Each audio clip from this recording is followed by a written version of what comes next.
Mortal Kombat. You okay over there? Yeah.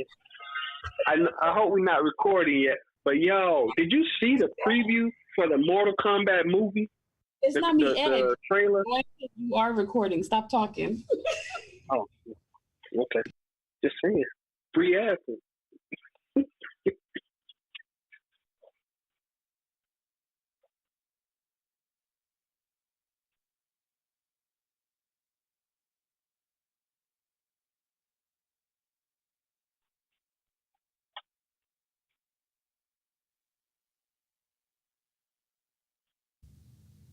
Welcome to the Chop Team. I'm your host, Seth the DaChop. I'm your host, Twinsinc.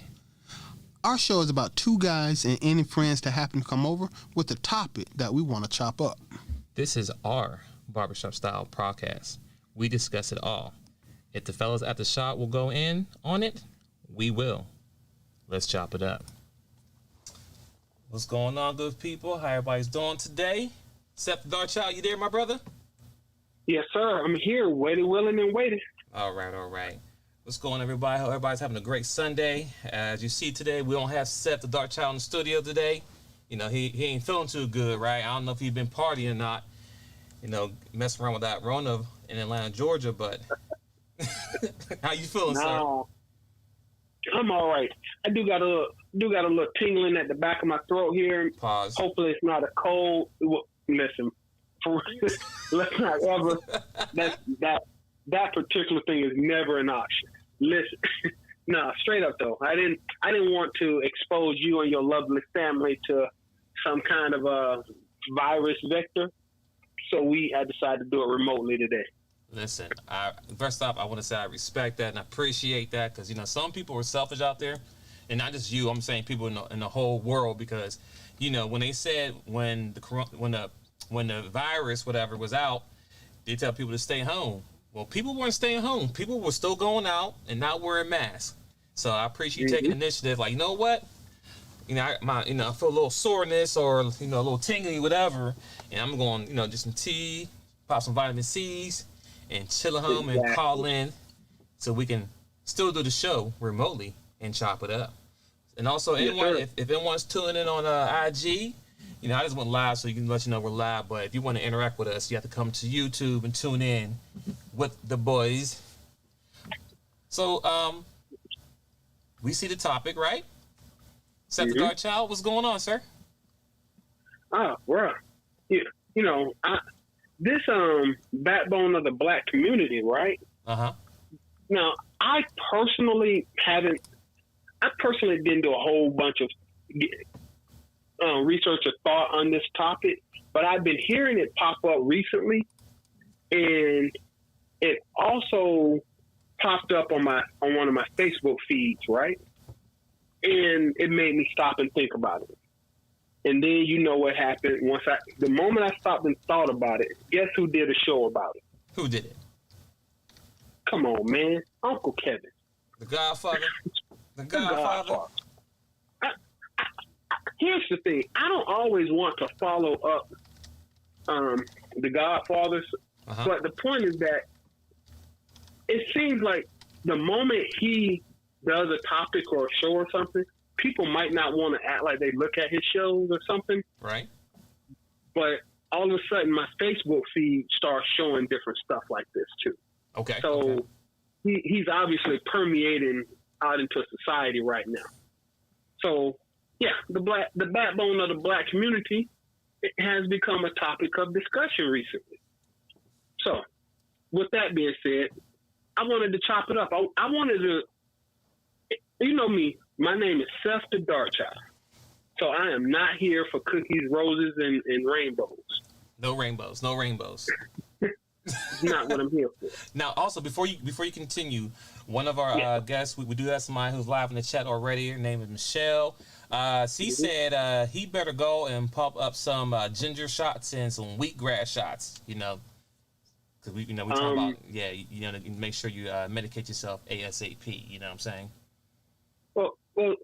Here's the thing, Michelle. Real talk, and I appreciate you. See, normally I have sinuses and allergies anyway. So when the weather changes, I tend to get a little bit under the weather for a couple of days. Right. This is well before the CV, but nowadays I can't be 100% sure. Right. You can't tell the difference. Right. Right. Yeah. So I took a Theraflu, with a shot of whiskey, cough drop, and 2 spoonfuls of NyQuil. So if I don't wake up, that's fine. I went out with a smile. He said, "If you don't, okay, we're not gonna claim that. We're gonna." Hey, I'm the dark child. Heaven nor hell want me, bro. Clearly. All right. So once again, the topic we're talking about today is the backbone of the Black community. So, Seth the Dark Child, because it's your topic, and I'm gonna ask some questions. So, what do you mean the backbone of the Black community? What does that mean, sir? Well, see, I've been looking it up a little bit. Okay. And I expect some women to not like anything that I say about this. But it seems that the Black community, unlike most other communities, and specifically we're saying Black versus white, Hispanic, and Asian, is that most of those communities are male-dominated communities. Okay. But the Black community, unlike all the others, is a matriarchy. It's female-dominated. It's female-led. Black women lead our community for the most part. Okay. Once again, shout out to Sherry. We had this conversation last week. It's led like that because that's where it was set up during slavery. They would take the strongest male buck off the ship, mm-hmm. and they would kill him in front of everybody just to set the stage. Yo, we don't need that. Black men don't lead this. And so Black women have had to take a lead in making sure that our families were safe and taken care of for the majority of the history of this country. Okay. So we're not going to take that away. That did happen, and it was done on purpose, right? Right. Now, the thing about that is, following slavery, we spent a certain amount of time. This is during Jim Crow and Reconstruction, that we went back to sort of a normal male-dominated portion of the society, right? So we did this mm-hmm. up until about the 60s.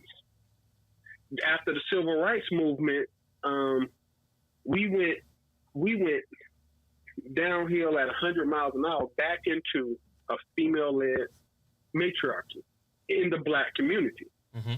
and that's because people of a different color wanted that to happen.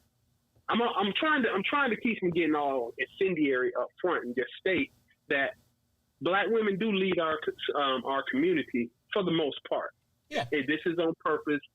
The system wants that to happen. Affirmative action wants that to happen, and Black women want that to happen.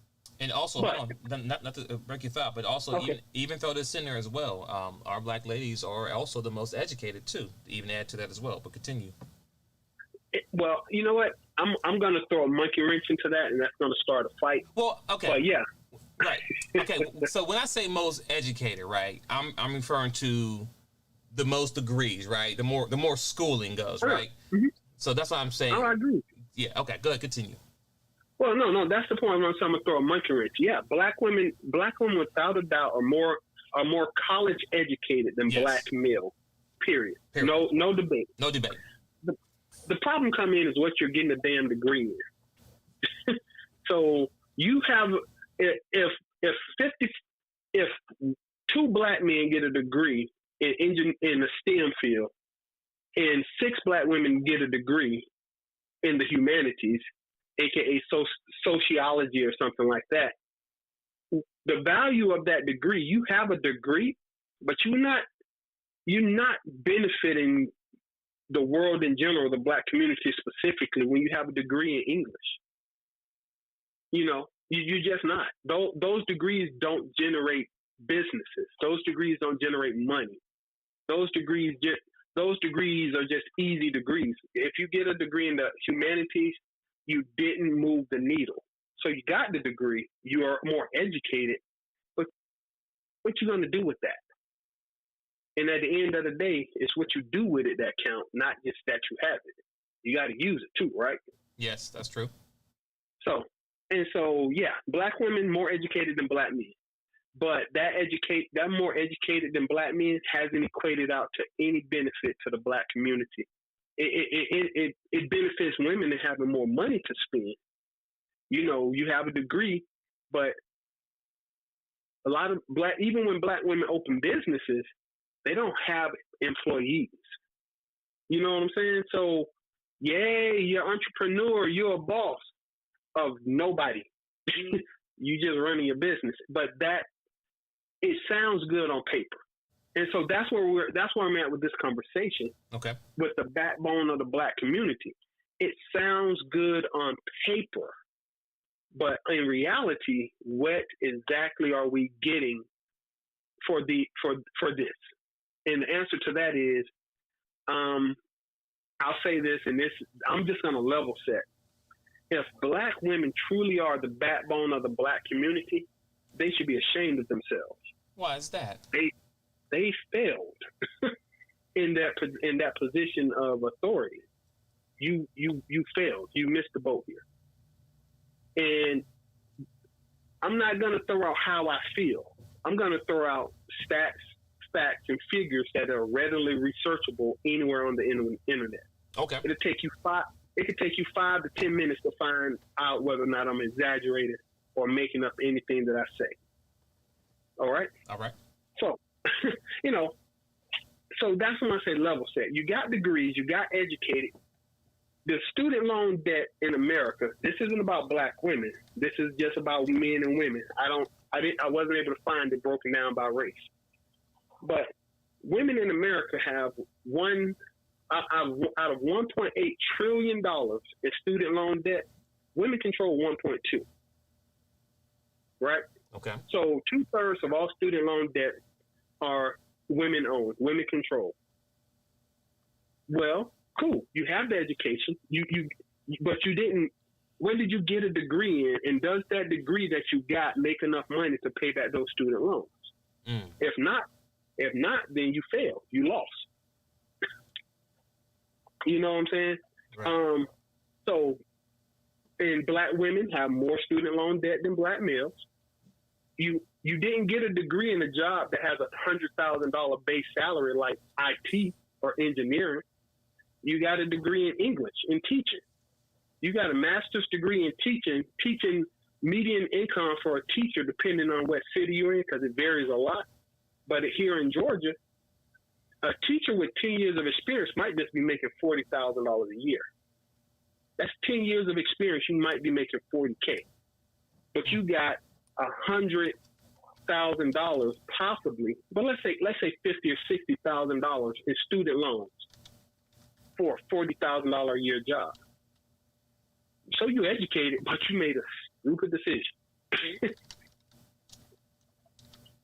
And that's the kind of stuff that I want to say is, if you are going to be the backbone of the black community, that position, that title that you wear like a Superman cape, shouldn't it come with some responsibilities to move the needle forward instead of dragging it backwards a little bit?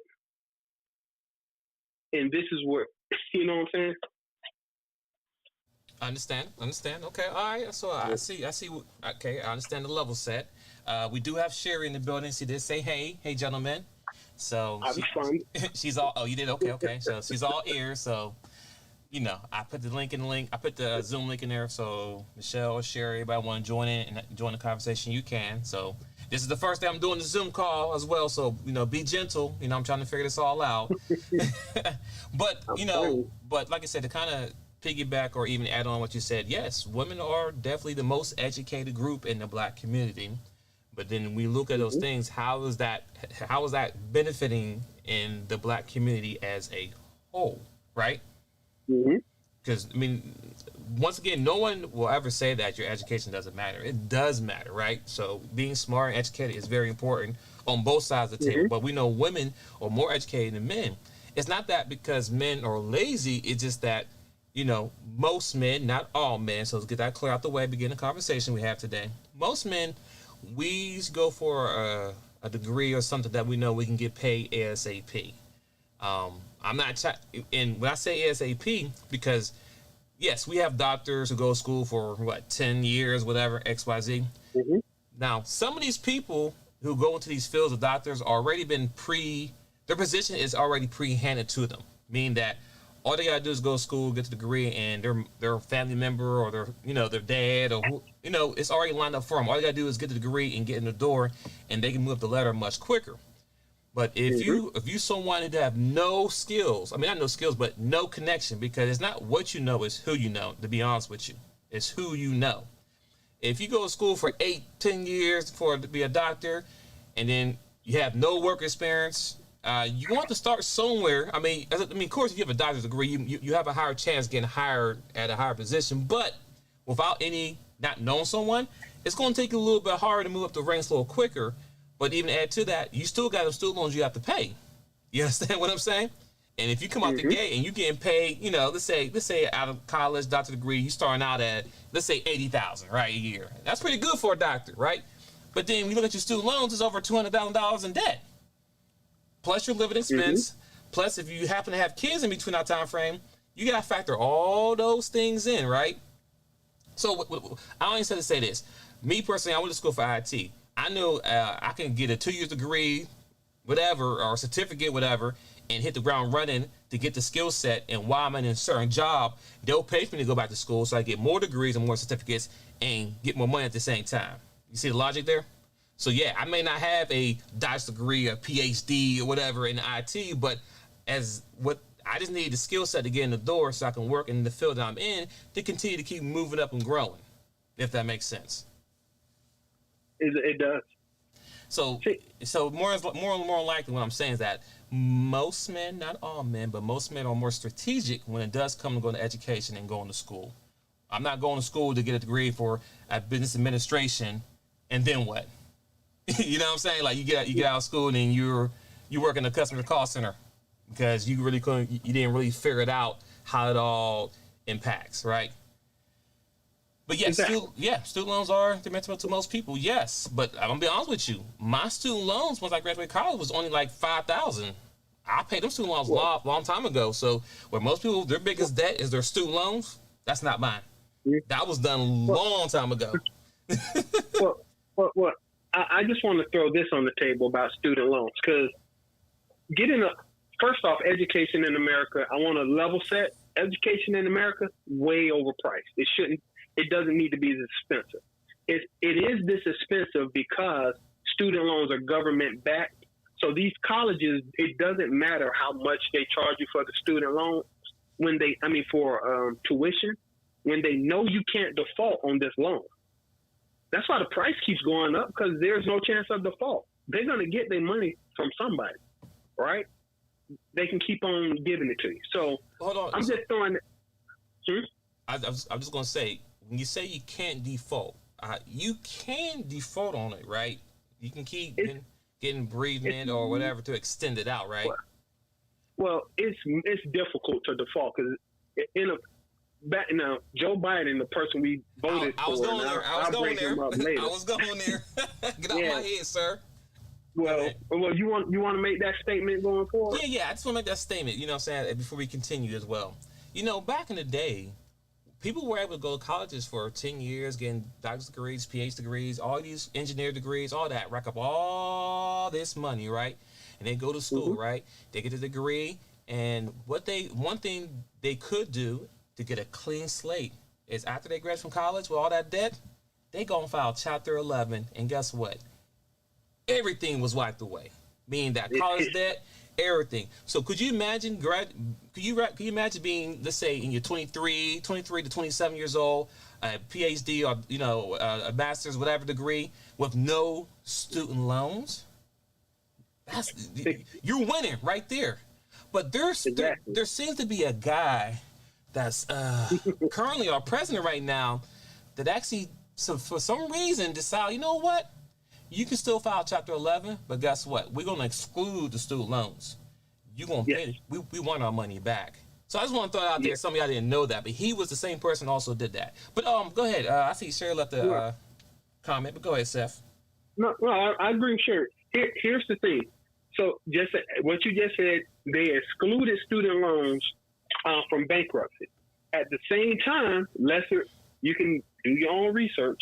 At the same time, when they excluded student loans from bankruptcy, that was the first time that they made it readily available to people of the Black community. Okay? So now, yeah, you can get the student loan, but now that you can't get rid of it through bankruptcy, we'll lower the standards, I suppose, and let Black people have access to it. And unfortunately from us, a lot of sisters did choose to do this. We're not going to go into the financial aspects of student loans, but once again, anytime America gives Black people anything, man, it is a setup. They haven't given us nothing without taking something more off the table every time.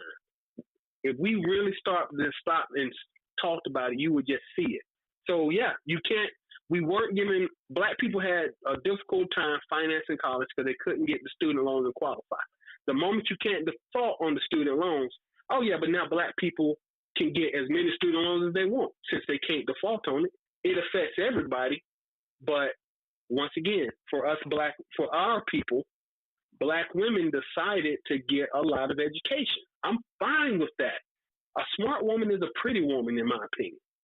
The problem being is, if you're not getting a degree in something that pays the bills, you have literally chained yourself to a stone and walked off the pier. You know what I'm saying? I had a anecdotal experience. I had a friend. She really got almost $62,000 that I know about student loans for interior design.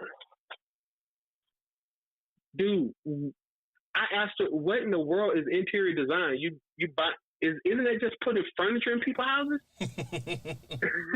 You know, why would you get $60,000 for a degree in interior design? And when I tell you I met her, we worked in a call center together. Okay, and even now, I haven't spoken to her for years, but she wasn't making the kind of money she needed to make to pay off $60,000 in student loans with a 10% interest rate. You understand what I'm saying? So but those kind of choices is what brings me to like the backbone of the Black community. When we start looking at the stats and figures, I stand by what I say, ladies, women, if you are the backbone of the Black community, you guys should be ashamed of yourselves. And here is where it gets problematic. All right? Now, for the next 10, 15 minutes, you want to say something, twins, before I just start reading off useless facts and figures that's boring and dry? Don't worry, I'm going to chime in. And the facts, okay, they're not useless. It's good information. I think we all need to know this information so we know what we get into. So we make decisions. Exactly. I'm not saying what I like to do is level set, right? Because you cannot fix a problem if you're unwilling to define the problem. So when I say, ladies, these are choices that you've made, and there has to be some accountability for these choices. But if you're willing to take accountability for these choices, then we can start working on fixing them together. But if you don't see the problem, then there's no way you can work on a solution if you don't see the problem, right? And this isn't about what about and what ifism, none of that. This is straight up, these are the facts. These have been compiled over decades. This is the reality we in. Own up to it, and then be like, let's move forward with fix it, right? So I said all that to say that it all boils down to where the stewardship of our community has gone. I was talking to your wife earlier about education, right? So our kids have a 70% of all dropouts come from single parent homes, right? 70%, all dropouts. 70% of teen suicides come from single parent homes. 70% of all teen pregnancies come from single parent homes. 71% of all drug users are from single parent homes. 80% of all the people in jail right now come from single parent homes. 90% of everybody homeless, this includes military people who end up being homeless more than any other segment of any other, specialized group of people. 90% of people homeless come from single parent homes. So there's a problem with the single parent home stuff. If you're going to be the backbone of the Black community, then this is your responsibility to fix, or at least have the courage to say, I need help. And that has to start happening. And also, before you continue going, and now we're speaking to, let's say, the men who, not taking credit. It's hard to say this. Mm-hmm. Because it's always choice and decision in everything what people do, right? So mm-hmm. We know there's a percentage of guys who are just, deadbeat dad, right? It's there. There's a percentage in there, right? And that's 70%. Yeah. But also there's another percentage of women who choose to be single parents as well, right? Choices there. Yeah. So this is not a blanket statement for all, but before anybody start kind of saying this or even thinking this, saying that, let's know we understand those percentages there, but still at the end of the day, 70% is a higher number. That's not even half. Let's be clear on that. That's a big number. Mm-hmm. So I just want to put the context out there because I know personal stories of people where the dude was there and he left and he did XYZ, and you are the exception. So don't think this is towards you. Everyone's story is different and unique, right? But I know mm-hmm. a lot of people, a lot of ladies and men, where the ladies choose not to have the guy in the house based on a certain situation and they couldn't get past it. But go ahead, Seth. I just want to throw that out there. Well, that's it. I want to address those numbers once also. But just to clarify the thing that I'm not going to work this, 72% of all murderers currently that we have murder statistics for and know who they are, 72% come from single parent homes. The reason I say that because in our Black community, specifically, you're really looking at the fact that 68% of all children in the Black community live in single parent homes. 68%. 68% live in single parent homes that are female led. Okay, so this isn't just throwing it out. These are our kids, but these are kids where no dude is in their house. 68%. Those numbers are scary. And the reason I want to throw that out, because in 1960, when I always want to level set with numbers, anyone want to argue, 1960, 88% of all the kids in the Black community lived in two-parent households. This is 1960. All right? In 2019, which is the last year that these stats were compiled and made available on the site where I was at, once again, 32% of Black kids live in two-parent households. That means 68% are not. Women specifically file for divorce 80% of the time. If you happen to have a college education, it's 83%. Black women filing for divorce. So this is where the education part came in. You got the degrees, you went and educated yourself, and then you decided you were too good for the dudes you were with, or whatever reason. I'm not going to say there's no negative, but 68% of our kids are falling through the cracks. These are our people.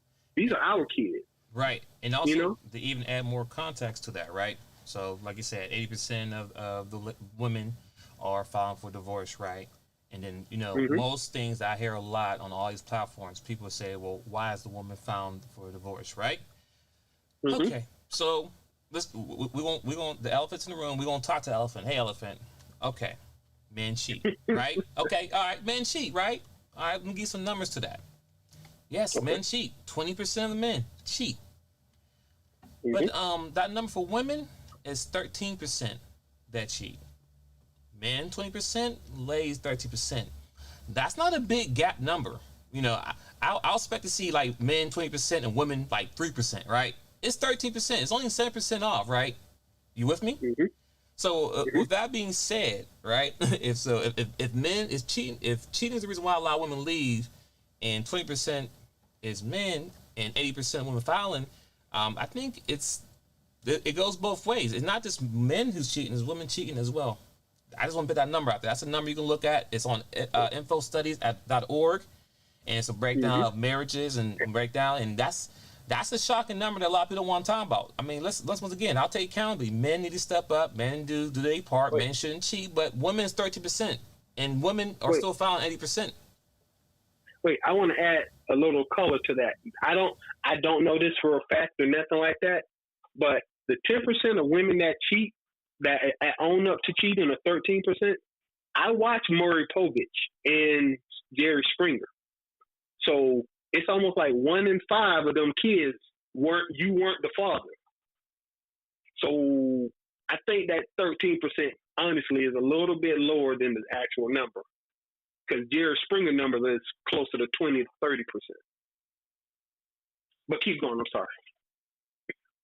No, you fine. I just want to add a little context to what you're saying. So Sherry just said, so we're misusing the facts. Sounds like you're saying that all of this is the result of being raised by, sorry, the message popped in, raised by women. Okay. Men lie, women lie, but numbers don't. I mean, based on statistics that he wrote, most of the people who are in jail are single parents, people, go ahead, Steph. You want to say something? Go ahead, sir. I want to straight up sign off on this when you hear it. Just what you were about to say. It's not that we are saying it's a result of being raised by black women. I'm not saying that.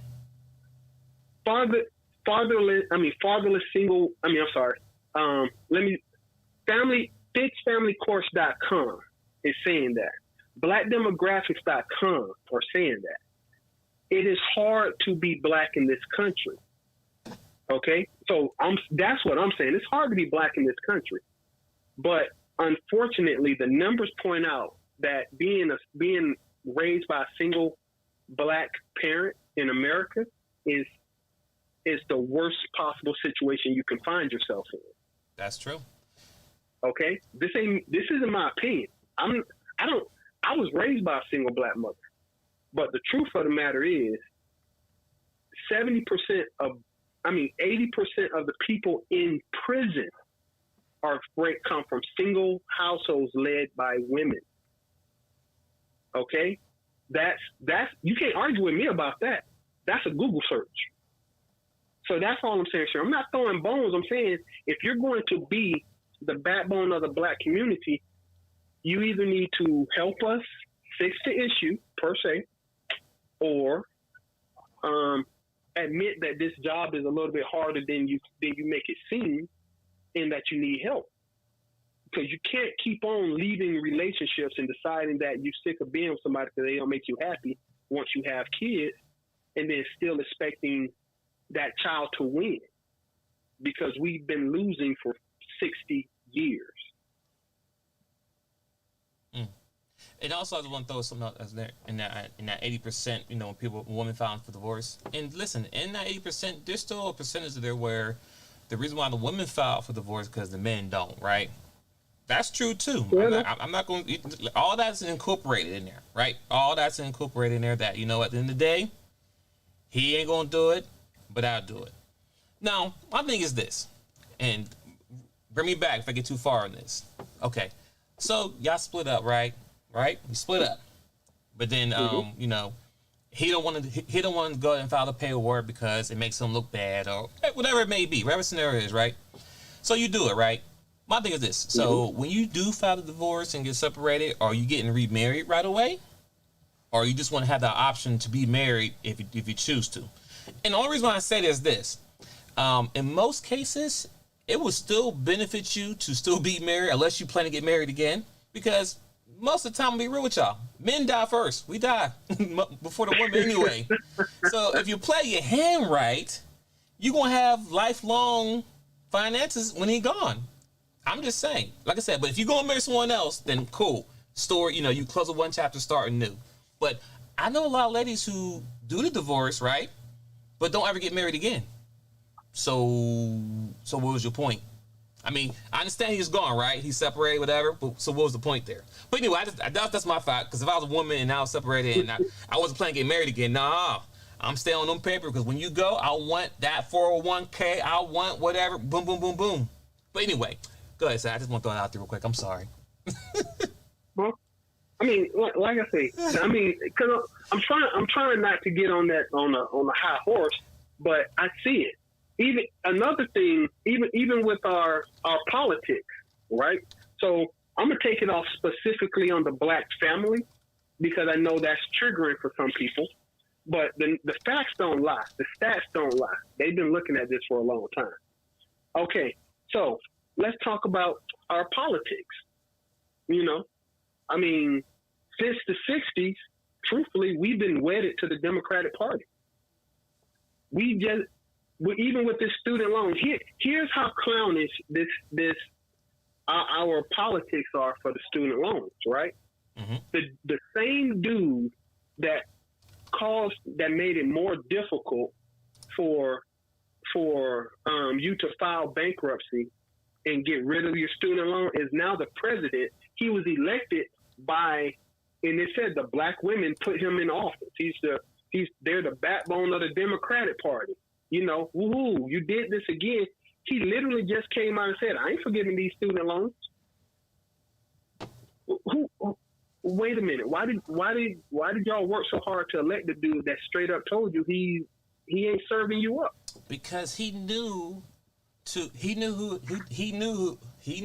who his target was, his target audience was, and which was the black women, right? We all know the black men were the front runners to push this election for the Democrats, mm-hmm. which is nothing wrong with that. Hey, do your thing, boo.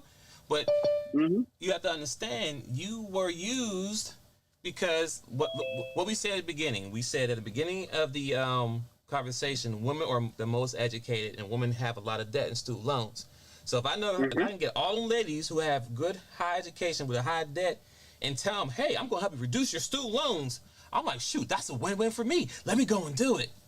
I think we mm-hmm. we have Sherry just jumped in. I'm going to make sure I got everything right. Sherry, can you hear us? Yes. Oh, yes. Hey, Seth, can you hear us, Seth?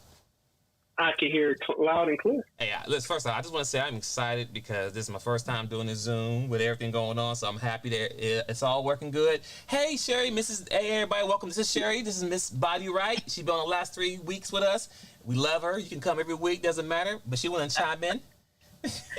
Yes, I'm not going to take all you guys' times today like last week. But just really quick, I said misusing or misstating facts, so yes, you threw out a bunch of numbers and percentages and all of that stuff, right? Which we understand in a historical context that these things have also been used to misrepresent things that are really happening or not happening. So to say that 80% of divorces are initiated by women is that a true fact? Yes. But does tell a whole story? No, right? And so it's kind of misleading. Use that statistic to make it say whatever we want it to say, depending on what our argument is. But the bigger point, that I really wanted to jump in on is around the education piece. So when you control for race, when you're not looking at black, white, Asian, or whatever, well, maybe Asian probably is maybe the only exception, and I'm just saying that off the top of my head, that's a straight assumption. Fair enough. Certain fields are primarily men. Certain fields are more female dominated. So it's not that black women are silly because they go after a degree like teaching, right? And that's just, when we talk about even how the makeup of men and women, like what their genetic makeup or, certain characteristics that make up a man and make up a woman, they're different. And so, yes, you're saying like you're strategic and you're logical and you're thinking like, okay, I'm going to get this kind of career because I want to make this kind of money. It doesn't mean that women aren't thinking about that, but they're maybe also thinking about what they like to do, right?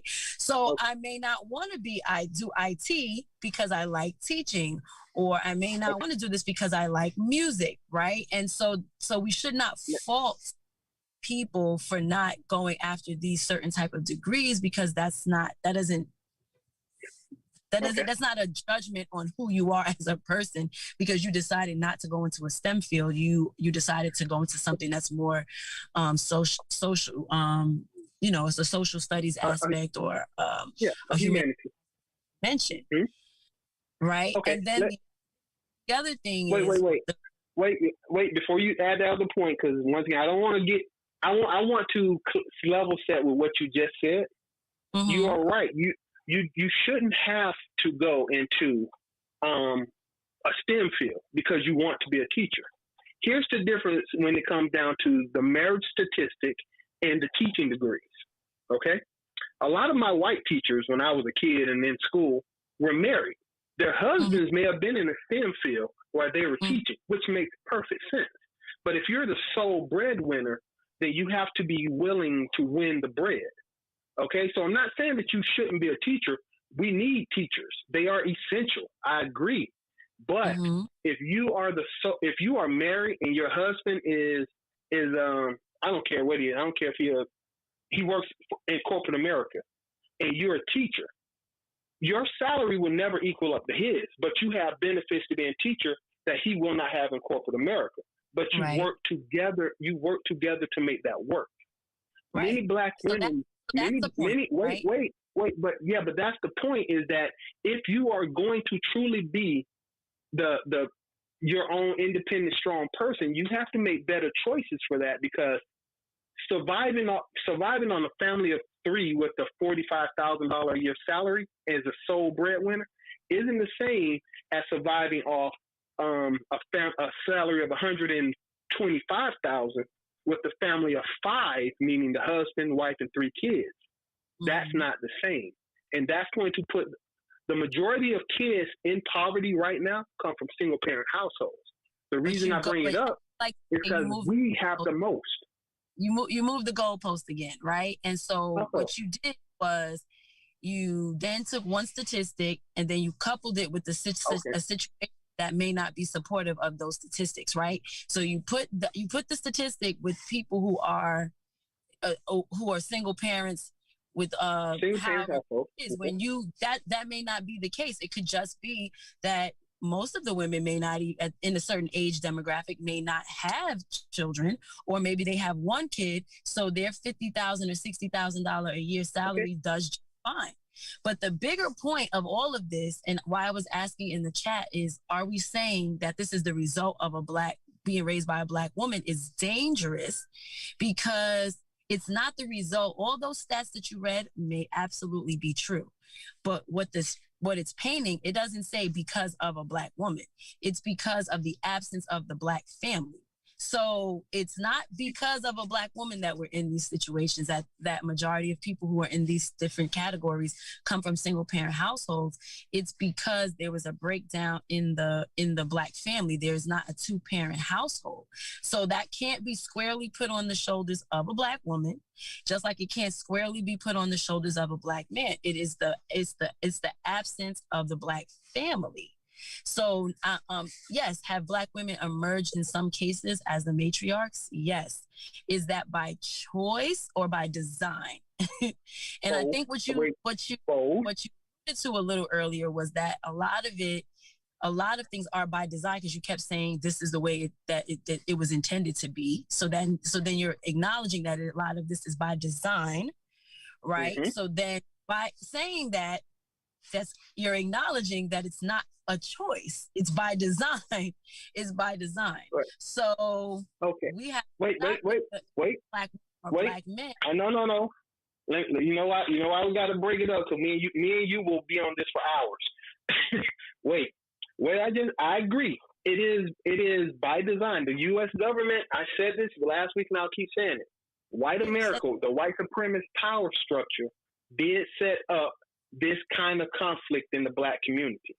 Mm-hmm. But the perpetuation of it, they don't do that anymore. They set it up and they step back, and now at this point, we are doing it to ourselves.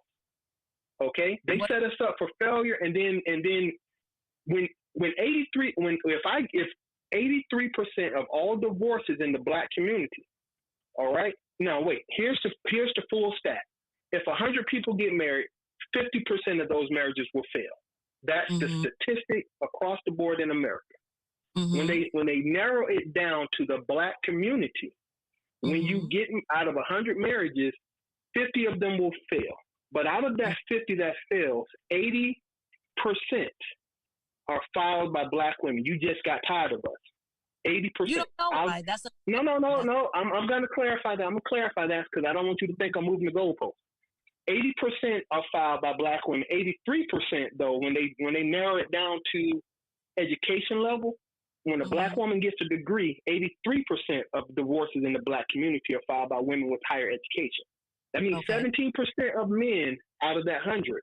Now, if you take it, as Kevin Samuel said, and I'll use him, even if I give you half of the worst parts of the Bible, infidelity, cheating, abuse, financial misconduct, whatever, if I give you half of all marriages fail, for that still means that Black women are still filing more divorces just because they were tired of being with a Black man than Black men altogether filed.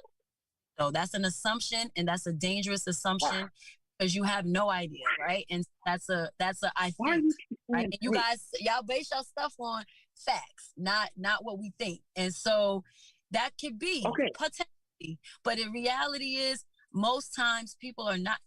The assumption in a lot of what you're saying is that women want to be single parents, and that's not true, right?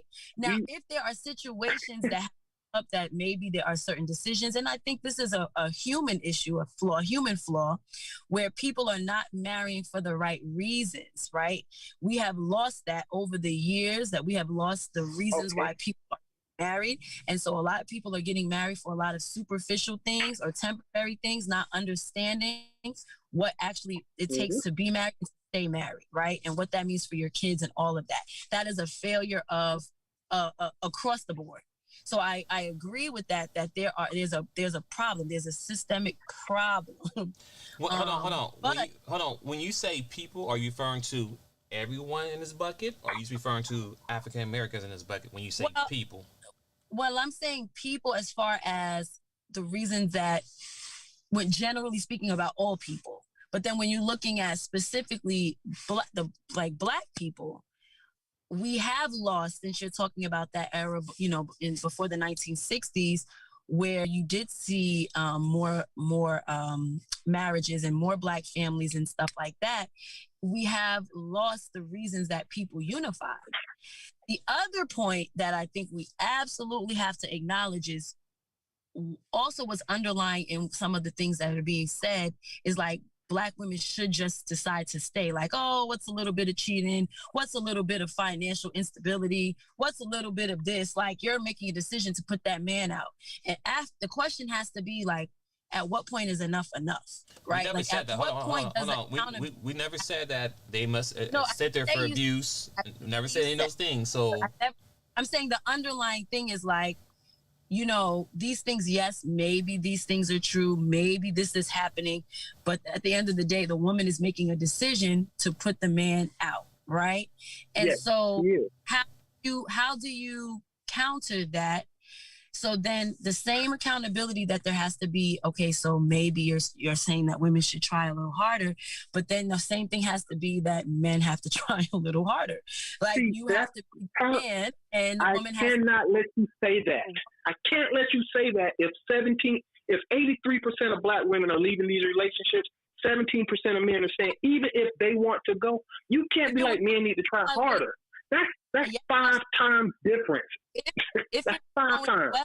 If it was going well, that's just common sense, right? Like, if it's going well, I'm not leaving a situation. If my job is treating me great, I'm making good money, I have good benefits, I have a great work schedule, I get along with the people that I work with for the most part. It's not 100% roses all the time, but the pros outweigh the cons. I'm not going to leave. That's just common sense, right? So to say that 83% of people, women are leaving just because, it just doesn't even make sense on the foundation. Hold on, Seth. Let me level set real quick. I just want to be clear across the board so everyone know. There's no such thing as a perfect and healthy marriage. It doesn't exist. So when you say, the woman should have to sit there and do this and do that, you don't think men don't sit there and think about letting out leave? No one has to. Okay. And the reason why... So it goes both ways there. So when you say men need to try harder, women need to try harder as well.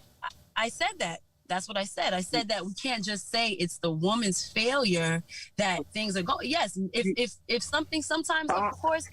Female, absolutely. I just say this. Hold on, Seth. I'll say one last thing before you go, and Seth. Only thing I say is this, and which is a natural fact. In a marriage, whatever, when it comes to men leaving, woman leaving, if a man decides he want to leave, he leaves with the clothes on his back. If the woman leaves, she leaves with the house, the car, the kids, and everything else. And I know there's cases where that's not the case, but in a big, when you do a chart, it's still women higher than men, and women leave with more than anything than the man.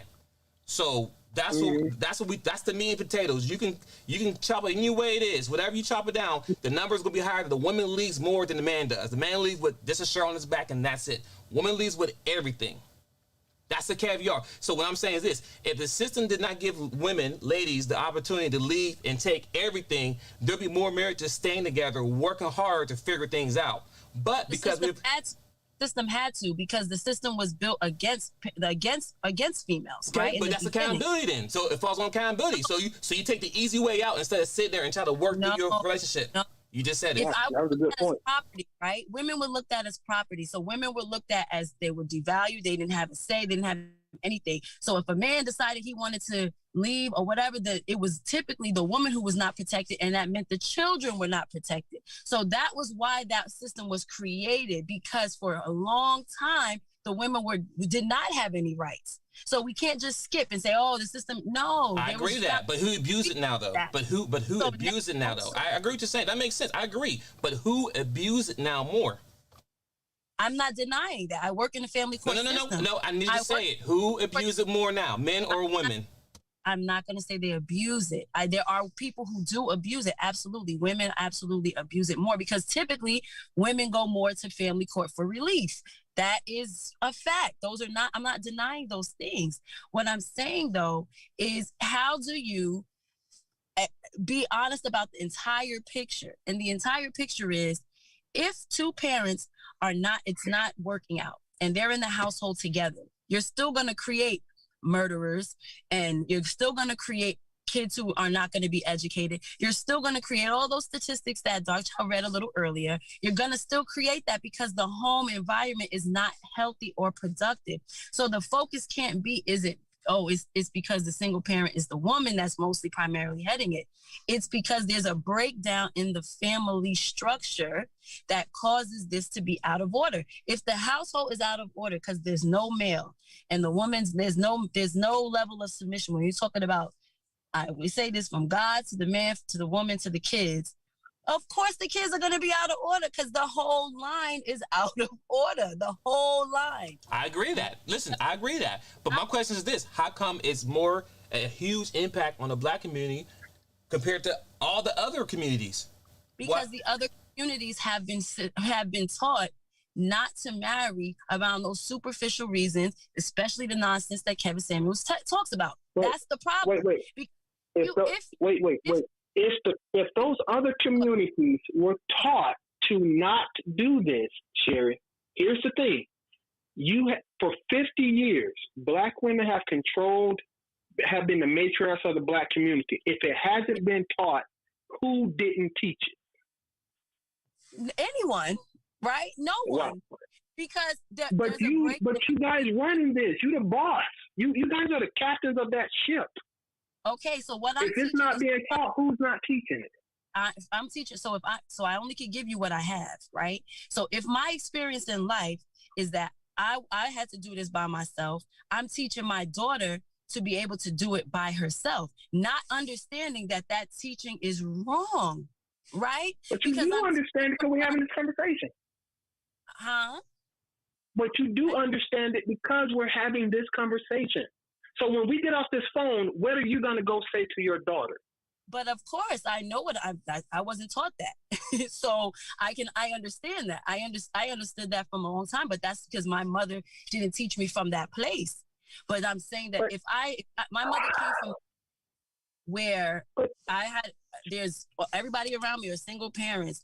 I was raised by a single parent, and you have this generation after generation. You're going to teach your kid, especially your daughter, to be self-sufficient and independent, which again is nothing wrong, but you also have to teach them that when that person that comes along that's equally yoked for them, how to partner with them and how that looks. But that's the part of it that doesn't happen, because a person can't teach you that because they don't have it to teach. So so how do we fix that? We fix that by these conversations, not by pointing fingers and blaming. We have to understand that there's a historical context that has got us here. And how do we undo it? But to say that the women have failed, I think that's dangerous. Because even when you look at the small business, you said they're not the boss of anyone. The out of all racial groups, the group that is growing the most exponentially within small businesses is Black women. Why? Because they're realizing that those 9-to-5 things is not working. It's not working for them to raise their kids. It's not working to feed the family. They're trying something else. They're stepping out and trying something else. And guess who is getting less access to capital? Black women. When Black men, yes, they're not getting a whole bunch of access, but they're at least getting more access than Black women. But Black women are still growing exponentially and at a faster rate than Black men. I got to interrupt because we going down a path. I got to interrupt. It's a lot of stuff you said there that needed to be addressed, and I can't even bring it back up. You admitted straight up that you're teaching your daughter to be independent. You said you didn't know, but we're having this conversation. So no, I never. I said, but you said you're the one teaching your daughter to be strong and independent and self-sufficient. But we're having this conversation to say that there's something flawed in that mentality. So I'm just putting it on the table. That's not what I said. Okay. Well, how about this? You did acknowledge that generations have gone by where Black women have had to be strong and independent. You acknowledge that, right? Yes. Okay. And with that, but we're having this conversation right now because that is a flawed mindset. You admit that there's some flaws in this mindset, in this process, correct or no? Yes. Okay. I said that. So right now you are left with this choice to make. Because you do have a young child who would be, I guess, the third part of this third generation, from your mother to you to your child. That's 3 generations. If you don't break this cycle,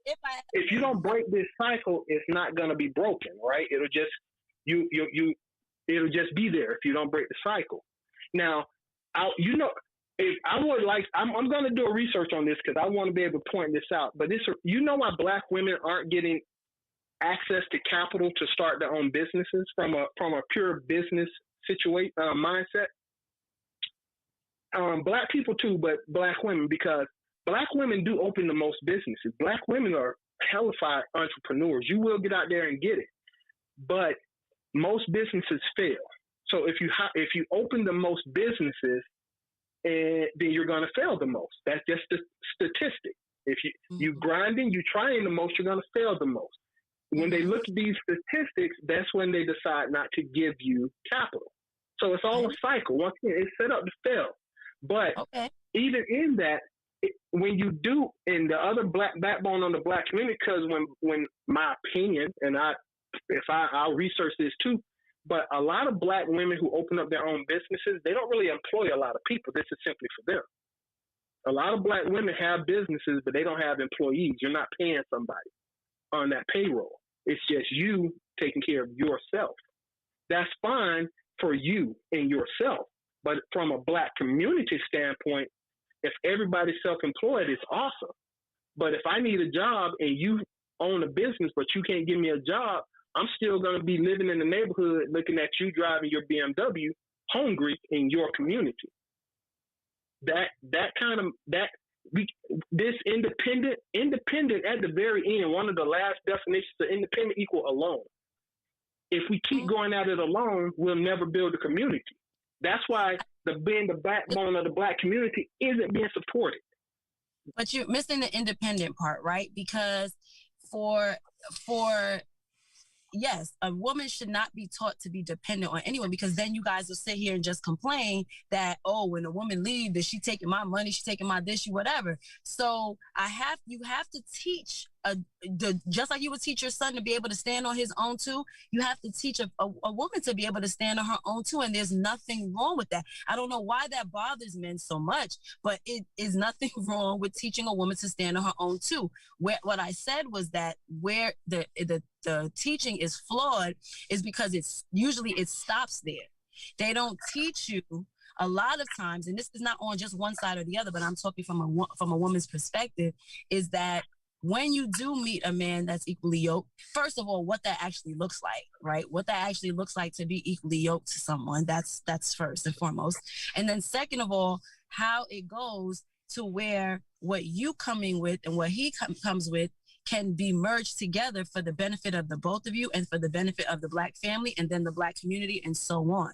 That's where the flaw is in the teaching. Not the flaw is not that you're teaching your daughter to be a strong and independent person. There's nothing wrong with that. Because if your daughter doesn't decide to be married or get married until she's 29 or 33, she has to be able to support herself for all those years. So she has to learn how to be independent and stand on her own too. There's nothing wrong with that. The problem is when you don't understand, when you come across that person, how the order then goes. That when it becomes a tug of power and control in the relationship, that's when it becomes problematic. And that's where Black families have failed. That's where we have failed. A lot of times I have dated guys that I have made more than. But that doesn't mean that because of that, I'm the one that's, I'm in charge, you shut up, sit down. No, right? Because I understand and I was taught differently that it's not about that. But the reality is a lot of people are not taught of what that looks like because, one, they don't have that to draw from. If I don't got the water in the well, I can't draw the water. You're asking for stuff from people that don't have the life experiences. So we can't. I got a question. Hold on. That thought, Seth. So listen. Go ahead, Sherry. I've got a question for you afterwards. Go ahead. That's it. Okay, Sherry, I want to ask you this question real quick. Can you tell me anywhere in history that men are raised and taught if it doesn't work out, just leave? Where men are taught if it doesn't work out, just leave? Yeah. Like in a relationship? Yeah. In a relationship, marriage, yeah. Anywhere in history, has there been anybody out there who's been to tell men, like, hey, fellas, if you don't do this, you got to do this or that to that. If this don't work, then you need to leave. Has that been taught? Can you name any place that's been taught that? I don't know. I've never heard that. Okay, good. No, good. That's better able to speak to that as men. I don't know. Okay, no problem. Because the reason why I say is that as men, we've been taught since the Bible to be a leader, provide all this good stuff, right? Then we have, I bring up the speed, even Steve Harvey came out, right? Now he had a plan for the women to get a man, but also at the same time, the men had to go through these hoops to do X, Y, Z. Then we got a guy named, our free plug, his name is DeAndre Whitfield. He wrote a book, Male versus Man. How to honor women, teach children, innovate to change the world. Now, we even have this guy named Kevin Samuel on YouTube who spent 3 years speaking to men directly on what men need to do so they can get the woman, right? The moral of the story I'm telling you is this, that as generations since the Bible, and I gave you a full speed up to now, we always have men told what you need to do to be a man, provide, this and this. But no one has ever said, fellas, you need to leave. The woman does this, this, and this. So the moral of the story I'm getting is that most men, not all men, most men are naturally willing to fight through teeth and nails to keep the marriage together or a relationship together. But whereas women, if they don't feel good or whatever it may be, and let's take out the abuse, let's take out the abuse and the cheating. Let's take those things out because we know they do happen. Let's take those out. And I say cheating, I'm talking about a repeater cheater. But what I'm saying is that we men don't have them options if we're not happy, we just we leave. No, men stick through it. If you ask a lot of men, hold on. Oh, did you go? If you ask a lot of men who've been married for a long time, they'll tell you they've been plenty times they're unhappy. But it doesn't mean I'm gonna get up and leave. That's weak. Just get up and leave, right? We're gonna sit there and work through it. So I'm just giving an example of what we've been not brainwashed, but been told all of our lives as far as what men need to do. Where has women been taught to say, work through it? Who's raising the woman to be more feminine, take care of the man, nurture the man, make sure your man's loving your man, make sure your man's all right? Who's teaching these women these things? Perfect question. So yes, men are not, I can't say that I have ever heard someone tell a younger man or a boy coming up like, hey, when you get with this woman and she not acting right, just leave her. I've not heard that.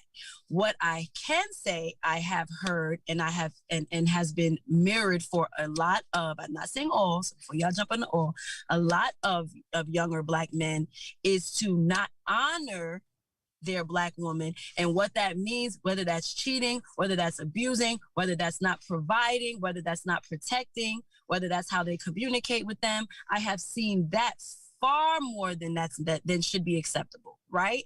And so so again, when I'm saying about why this has to be, we have to attack this from both ends, is that if I teach the woman to do all of these things and to, as you guys call it, be more feminine and to nurture and to take care of a man and all these great qualities, right?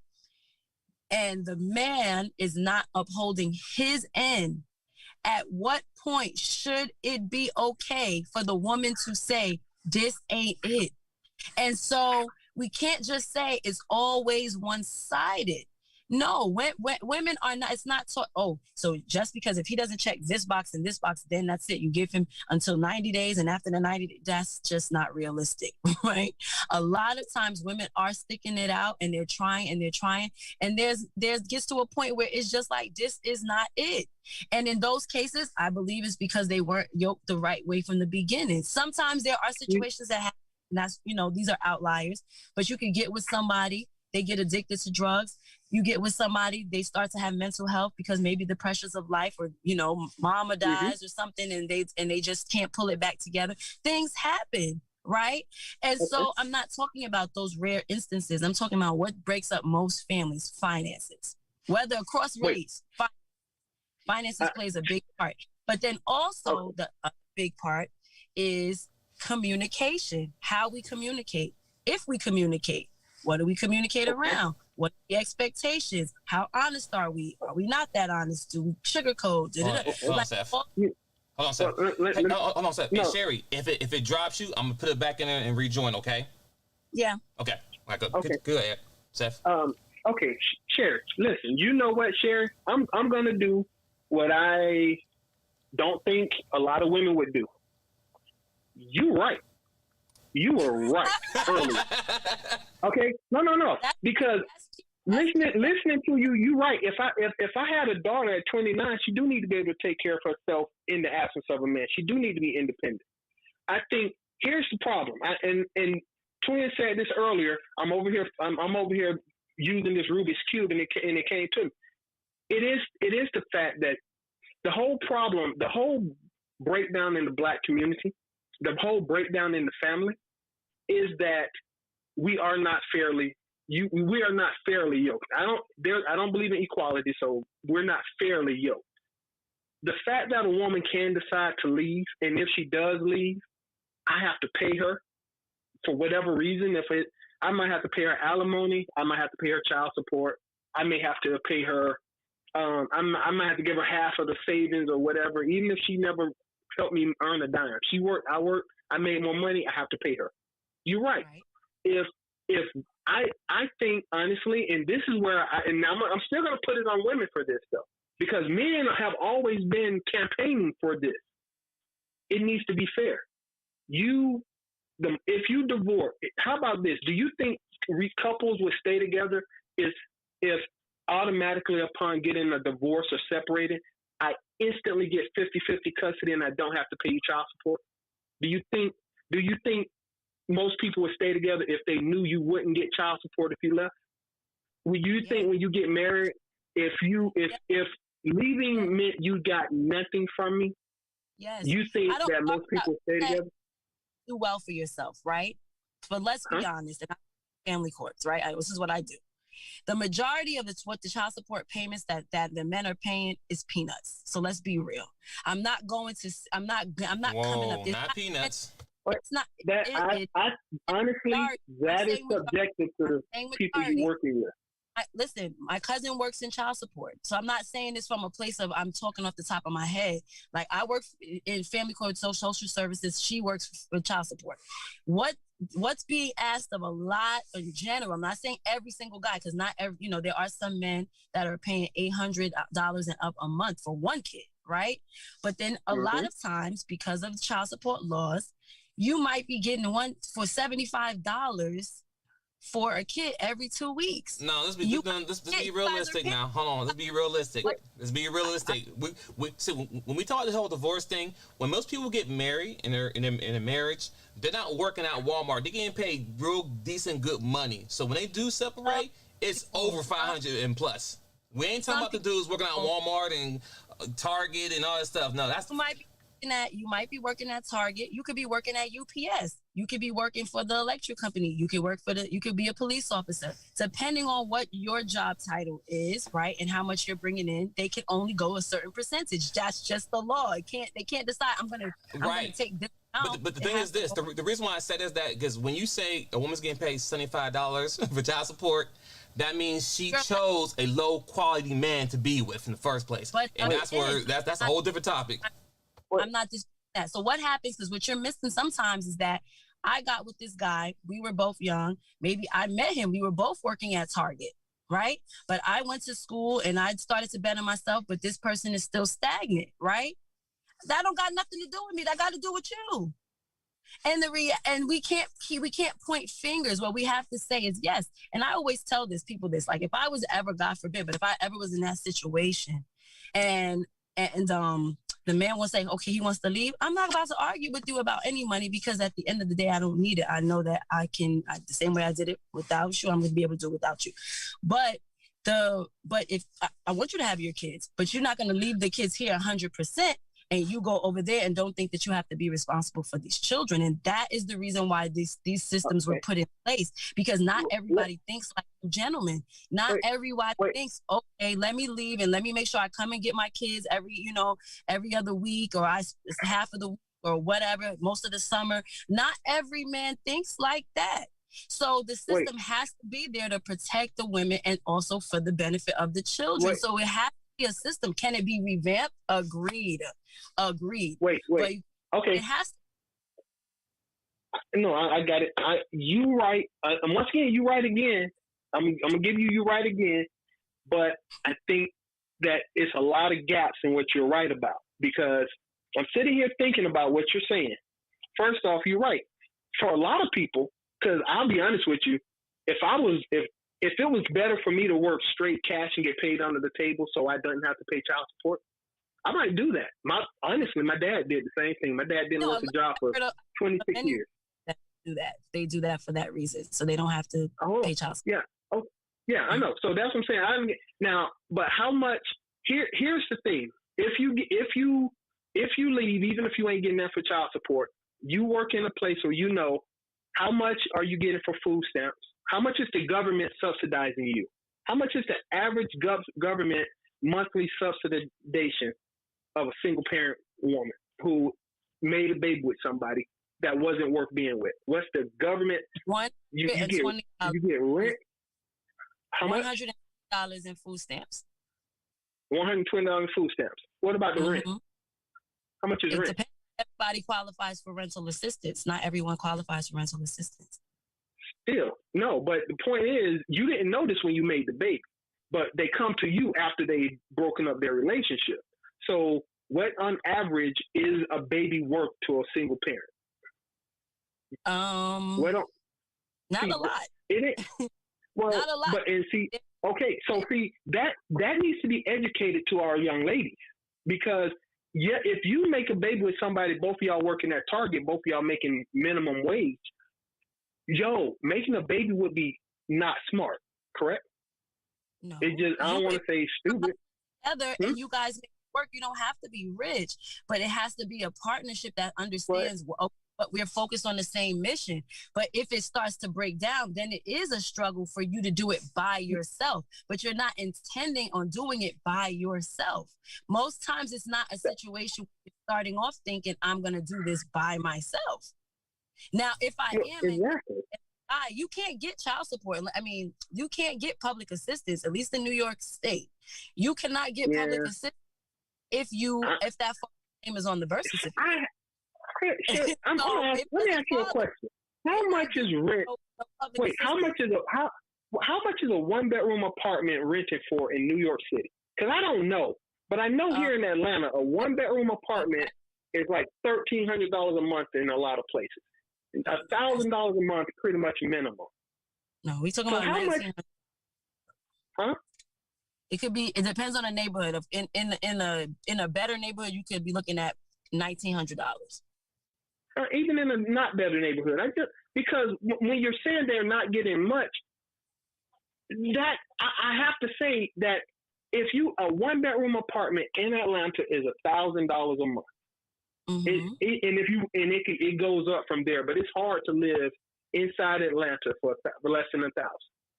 The average person, even if you're eating ramen noodles for dinner most nights, $125 isn't really feeding anybody. Right. So I have to come back and say, when you say that you're not getting that, how many people, as a broad stat that you may be able to share, may not. I know I don't know what your job disclosure are. But are you really telling me that there are, let's say, 20,000 people perhaps on public assistance in New York getting on average just $125 a month? Yes, which is why there was such a big deal about the stimulus, because hear what I'm saying? There are quite a bit of people who are getting public assistance, right? So one of the things that's going to disqualify certain children from being able to qualify for public assistance, if your father's name is on that birth certificate, then the state initiates a case for child support against that father. The mother doesn't have to initiate it. The state is saying, before we give you any money from the government for this child has a father. This father is responsible for his child. So the state goes after the father for child support that the mother never sees, because it's kind of like, I'm going to get this from you in payment and then give it to the mother through public assistance, right? So it's already not working in your favor to go to public assistance when the child's father's name is on the birth certificate. But if you're not getting anything from the father, then that $120 something that you're going to get from for food stamps matters, right? Because if you got to use your $17 an hour money to pay the bills, then that $127 matters. That's $75 that you get from the father on child support payments matter. Not everybody is coming up off of child support payments. And that's all the way off the top. But I guess what I'm saying is, the point is, and I'm not gonna drag this on because I'm gonna go, but my point is that it's the breakdown comes from the structure of both, the structure from both the black man and the black woman, right? That if black men have been better historically, we're talking about, like you said, the last 60 years, and there's a lot of reasons that go into why their presence has been minimized in the black family, then I think we would be in a lot different shape. I agree with that point wholeheartedly. I just don't want us to put any kind of blame on one set of shoulders, because that's just, it's kind of like doing us a disservice. We need these conversations. We need to be able to explain what it means to be in relationship with a man that's for her, that honors her, that understands who she is and what she represents and brings into a family. And we have to also empower our men to be men. And so it's not a double, because I just gave you an outline how men from the beginning of dawn of time has been told what they need to do.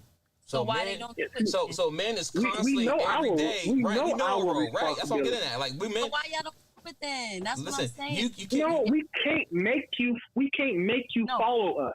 Facts. No, and if you choose, we can't because listen. I understand what you're saying. I know we're never going to get anywhere. The reason why some of the weight has to be put on somebody else's shoulders, yours specifically, women specifically, is because making relationships work is traditionally a woman's responsibility. We're going to throw out the 60 years of feminism. Making relationships work is your responsibility as a woman, which a lot of women have shirked over the last 60 years. They don't want that responsibility. But if you don't handle your responsibility, the entire community starts breaking down. That's why I keep saying you. It is make it work, and then we'll follow in relationship-wise. You said last week that when I asked why don't you see more black men speaking up for black women when black women are disrespected, you made a statement around something about like black women have been oppressors, so why would we speak up for our oppressor, right? So if I'm going to use your logic, If I have been in relationship historically, we're talking about the last 60 years, and I've had not so great experiences, not every single one, but we're talking generalities here, then you're asking me to do something that I have tried and it has not come out to work out in my favor. So how then do you do it? How does this look? Because most people in just human nature, they want companionship. They want to be with someone. But you also want to be just like men. Women want to be respected. They want to be loved and desired and all these things. We have very similar needs around that aspect of it. So to make a kind of like an assumption that women want to do these things, they want to be single is not it. It's just not it. You'll hear most women saying that they would love for a man that's going to come in and help and whatever. I do believe that where we have fallen short, as I'm not just me, I'm saying not me, but the generations that have come before me and before us have failed in teaching black girls and black young women what it means to be in partnership relationship with black men. I agree with that. I've said that a million times. But you said that a lot. You said that a lot. But you every time you say it, you say the exact same sentence, but you won't take responsibility. No, it's not black true. Girls and black women.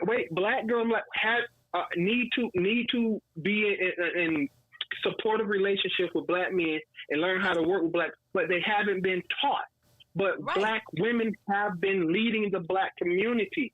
But you haven't taught yourself.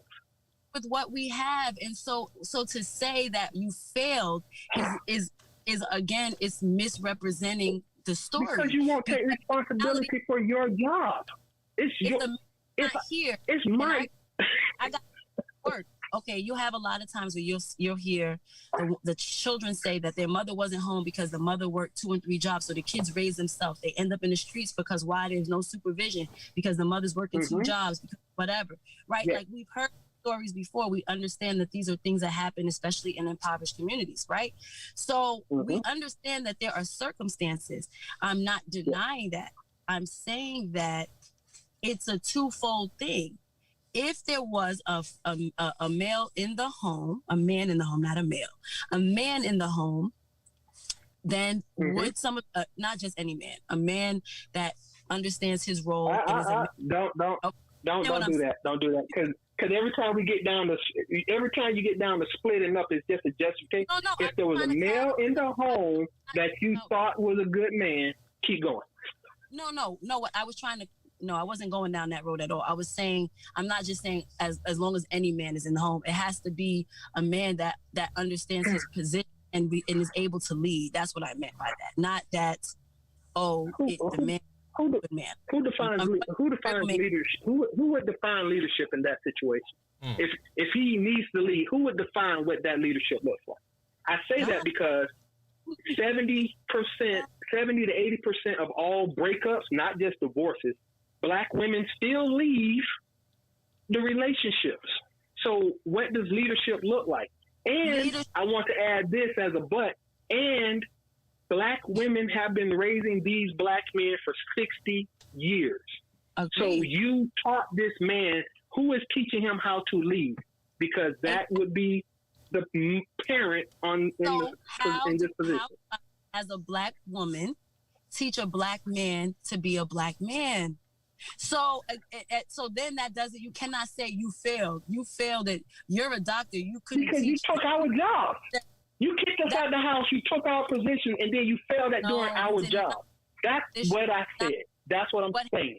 Okay, so I'm gonna just say this, and I'm not gonna go back and forth about this. But okay, you're on a ship, and the captain aborts the mission. The captain says, "To hell with this. I'm not doing this anymore," and he leaves for whatever the reason. He's asleep behind. No, you staged a mutiny.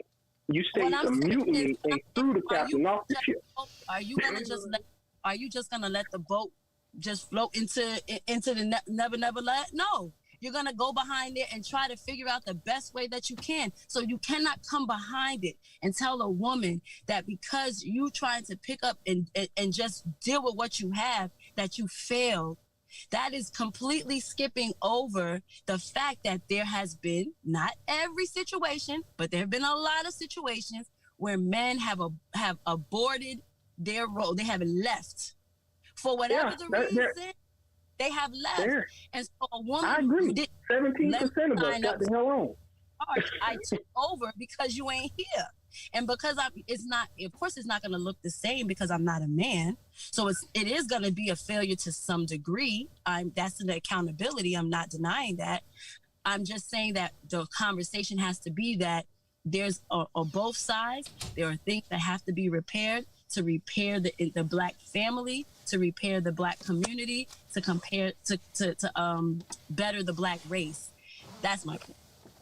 So there is absolute accountability, and Black women have accountability in certain choices and decisions that they make. Agreed.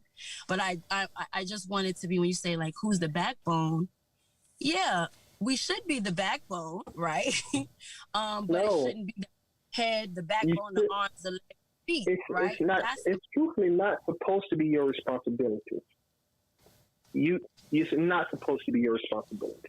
Of the Black family? So who raises the kids? Who raises the kids? By God. The kids need to be raised, yes. So that would make me the backbone of the Black family, right? Because I raised. No. I didn't. It's not supposed to be. You are Black women are the backbone of the Black community. Period. They are. Which is untrue for every other race on this planet.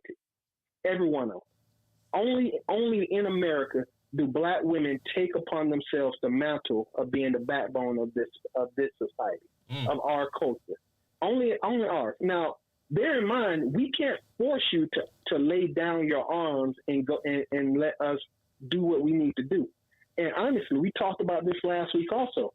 If somebody's offering to carry the weight for me, why would I want to put that on my shoulders? But the shoulders that are carrying that weight, it's not designed for you guys, and the numbers are showing it, and it's a reason. I know the system is set up for us to fail, but you have to be willing as a Black woman. That's why I say you have to lay down your sword. You're not supposed to be the soldiers in this fight. They made you be soldiers because we were incapable of being soldiers for historical reasons. But you guys really will have to put down your swords because it's not working. It's failing. Can I suggest something before I go and let you know I don't want to take over this again? But how about a suggestion of reframing what you're saying? A reframe, right? Because this way it's not a one is right and one is wrong, but a reframing of it, which is that 100% we Black women have to learn how to go, okay, whew, right? And when that person comes in that is able and capable, of leading to allow them to lead. But also we have to acknowledge that we have to teach our Black boys and Black young men how to lead. And that responsibility, as you said, cannot be put on the woman. You cannot say. So what about the ladies? We keep saying the Black man need to raise the lead. What about the woman? What about the young girls? Who's teaching them? The young women of the woman, by the woman. A woman should not be left with the responsibility of trying to raise a Black man and then be critiqued because she didn't raise the Black man in what another Black man thinks is the right way. Then the Black man should have been there to do it. No, she should definitely be critiqued. You get critiqued for what you do, right or wrong. If you get critiqued, if you step up for a position, if you are unqualified for that position, if you lied on your resume, and you get a job and you fail at that job, they're gonna you shouldn't have been doing that in the first place. They didn't lie. They didn't lie about the application. They got put in a position because there wasn't anyone else there to do it.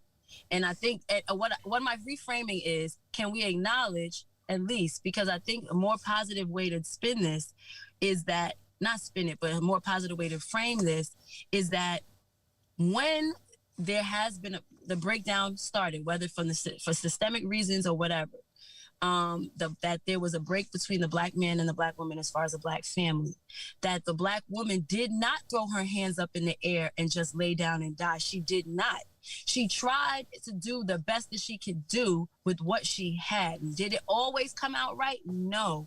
But at least acknowledge that Black women did not just lay down and die, and that they never did, that there was a level of resilience in the Black community, along Black women, where Black women did pick up the mantle because it was just dropped by the person who was there before. Whatever the reasons, I'm not saying that all of the reasons every time was the man's fault directly. It could have been a lot of things. It could have been war. It could have been that he got arrested and charged with some nonsense and ended up getting a bunch of years for something that shouldn't have even been. Whatever the story is. But we can't make it seem like for majority of women did not do the best that they could do with what they had and produced a lot of dope people behind it. There are people who messed up. Absolutely. Absolutely. That is the accountability. But for sure, Black women have been a resilient group, because in the face of all that Black women have faced, they're still standing. They still doing doggone well. There's not everything is perfect, but they doing pretty good. All right, I'll say this then to add on what you're saying. Men and the youth, right? They need to be boys, whatever. They need to be raised to be better leaders, better men, right? But also, we need to have our young ladies to be taught not to share your womb with the world and do it unprotected. Because then if you do that, then you're going to mess around with the wrong pookie.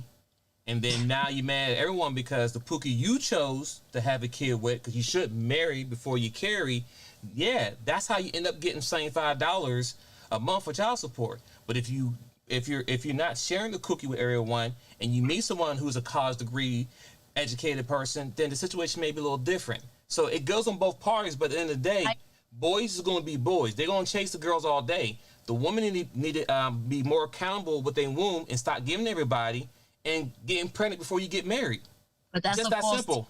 That's false teaching though, Dwayne, right? Because if you teach girls girls to hold their cookies sacred and don't give all your sugar out and all of that, but you teach a boy that he can be reckless, then that's how you have a bunch of kids No. I'm not saying this.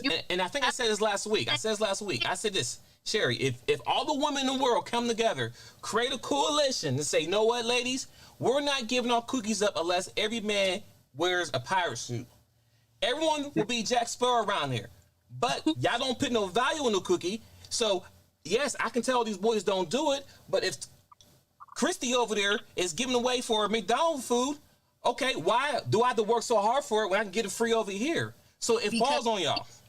Man of value. You're teaching them to be a man of character. What you're going to teach your son is that because Shorty is giving up that coochie for little to nothing, God forbid, but you have a baby with her, that's the mother that's going to raise your child with that mindset. So you have to teach your son differently. It's not just on the accountability of the woman. Absolutely, you teach your daughter not to just spread her legs for any, Dick, Tom, or Harry. But you also have to teach the boys to be men of character and value and honor themselves in the same way. Because if you lay down with this woman just because she giving it up easy and you make a baby, now your life is hell.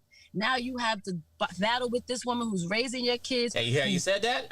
You said it. You just proved the point. If the man lays down with a girl and get her pregnant, he lives with hell. But there's no accountability on the woman. You see, look how you just skipped out the whole part of what I said. I was agreeing everything you said, but when you said if he lays down with so-and-so and get her pregnant, then your life is hell. You said it, not me. I say all women. I said a certain type of woman. So we can't just skip and take that part out because that part is important. If you lay down with a woman who's a certain type of female, which is what's kind of flawed in that whole theory around, oh, well, do you look a certain way? Do you have this and do you have that? When you're looking for a high value man, is because you're teaching men to look for superficial things, that's how they get caught up in these traps of you're looking at a woman based on a superficial reason and not judging her by what her character is and who she is and what she can do for the family. And then you get into a situation where now you're going to be paying out a crap load of money, potentially, if you're a high earner. You're going to pay out a whole bunch of money. You're going to be fighting in court just to see your kids because you went for the wrong thing. Because why? Men are not teaching young boys and young men what to look for beyond. Hold on, Steph. Booty and hold on, Steph. I'm going to go back to what I said previously. If we go back to the Bible, it says men need to lead, protect, and all this. Don't say nothing about safe sex. When I said Steve Harvey said 90 days. This guy talking about male versus male. He teaching what men need to do. So no one is teaching boys to go out there and have unprotected sex. It just happened. It's called nature.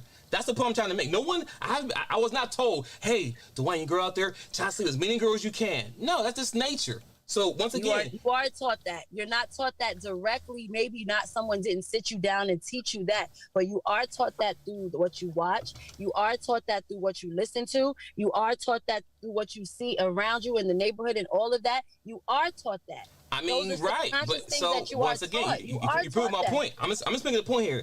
I'm just giving you a point from the Bible all up to now. Men need to provide, protect, lead, get their money right, X, Y, Z, right?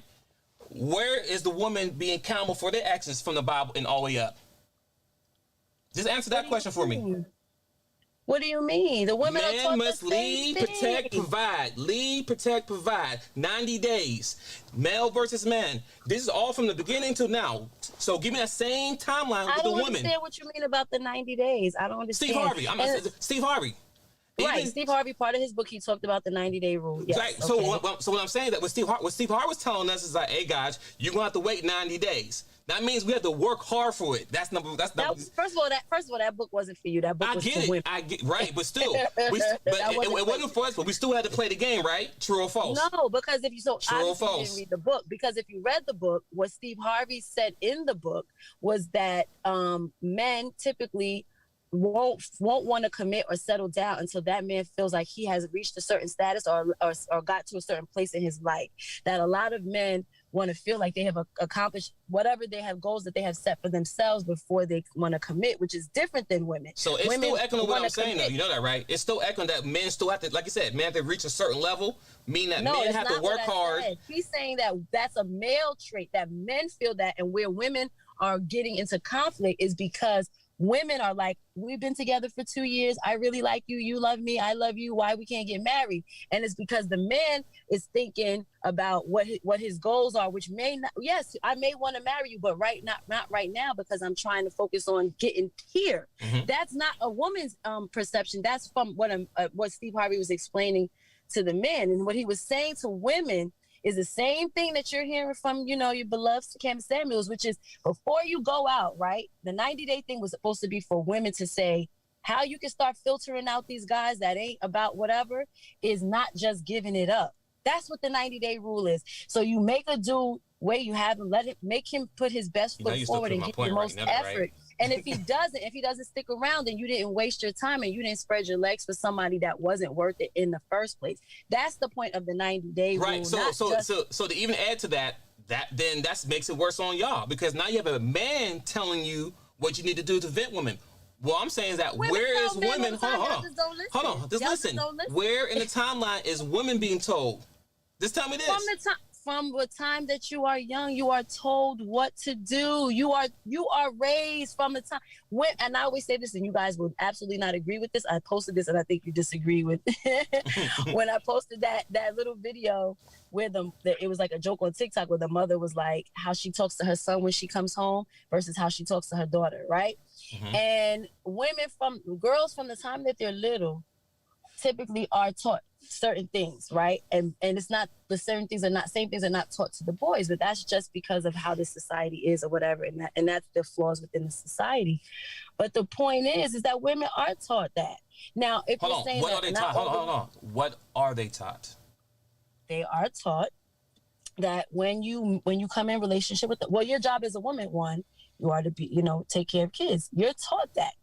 See, right there. Now, stop. Right there. That's the problem right there. That's the problem right there. You're pitting your kids in front of your husband and in front of your boyfriend. That's the problem right there. Kids grow up and leave. Kids turn 18, whatever, they leave. Okay. Number one should be your husband, your boyfriend, your man, then the kids. That's the problem right there. You just my point. I'm not disagreeing with you. I'm saying that those are the things you are taught. But again, the conversation has to be more expansive, right? Because I said that a million times, that we have a responsibility to teach this more. But it has to come from a place of not blaming and not shaming, but how can this be better? How can this look better? And the reality is, you're right. You have to teach them that just because you have kids, you don't forget about your man because the kids are here. Because at the end of the day, this is you sign up to be the wife. Say you have a responsibility to him. So that's true. I agree with you. And do women fail in those aspects sometimes? Absolutely. Because you get all wrapped up in the kids, and you hear men say that over and over and over again. So what has to happen instead of it being pointing fingers is a conversation, but that comes back to communication and how that's being communicated, if that's being communicated at all, right? And so I'm not disagreeing with anything that you guys are saying, except for the part around it's just, squarely the shoulders of women. But for the most part, my only point again is having the conversation be on both sides.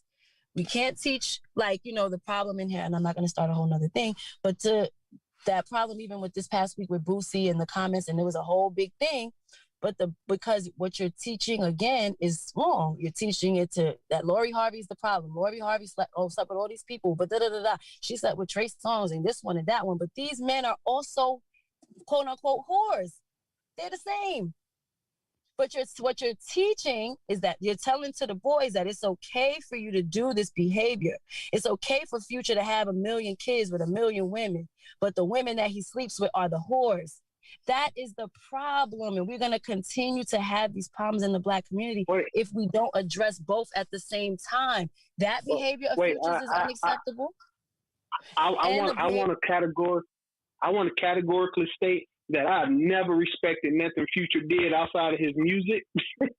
And having kids with multiple kids with multiple women, dumbest thing a man can do. I'll never support that, and I'll never say that out loud. You can finish your statement, but Future is a bad example. I'm just saying that I use that as an example of how we have to teach that both sides of the coin are problematic, especially when we're talking about empowering the Black family, right? Because that destroys the Black family. Yes, does he look like the man to some people, and maybe to a younger generation? He may look like that dude. Trey Songz may look like that dude because they always got all these different chicks. But what does that actually do to the Black family, which in turn hurts the Black community, right? And we have to show that we have to show that angle, not just to Black women, but to Black men as well, so that we could be better. That's my only point. And listen, then I'm going back to the chat after this. All right. But listen. This I'm just trying to show you the point I'm trying to move here.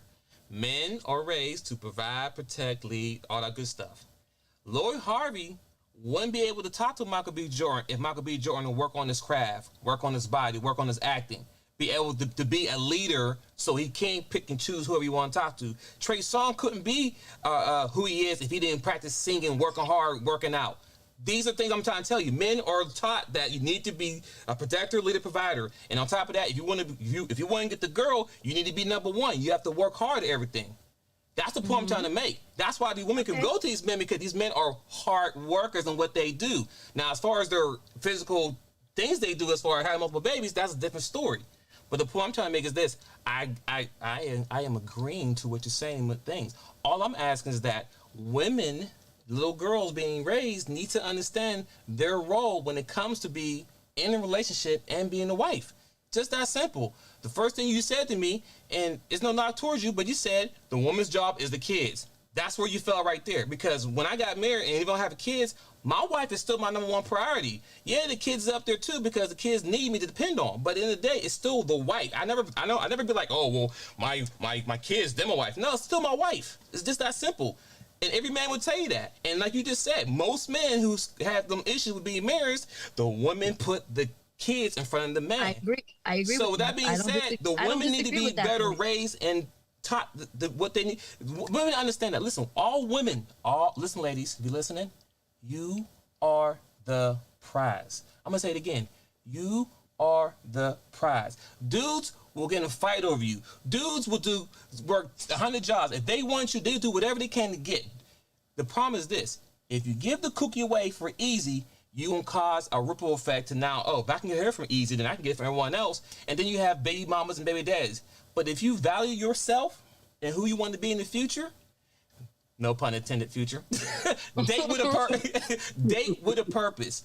Think about the future. Think about how you feel. I was watching the video yesterday on mediocre tutorial reviews. I love this show. But it was two women in the car, and it was talking about women should have the H day, the hose day, whatever, right?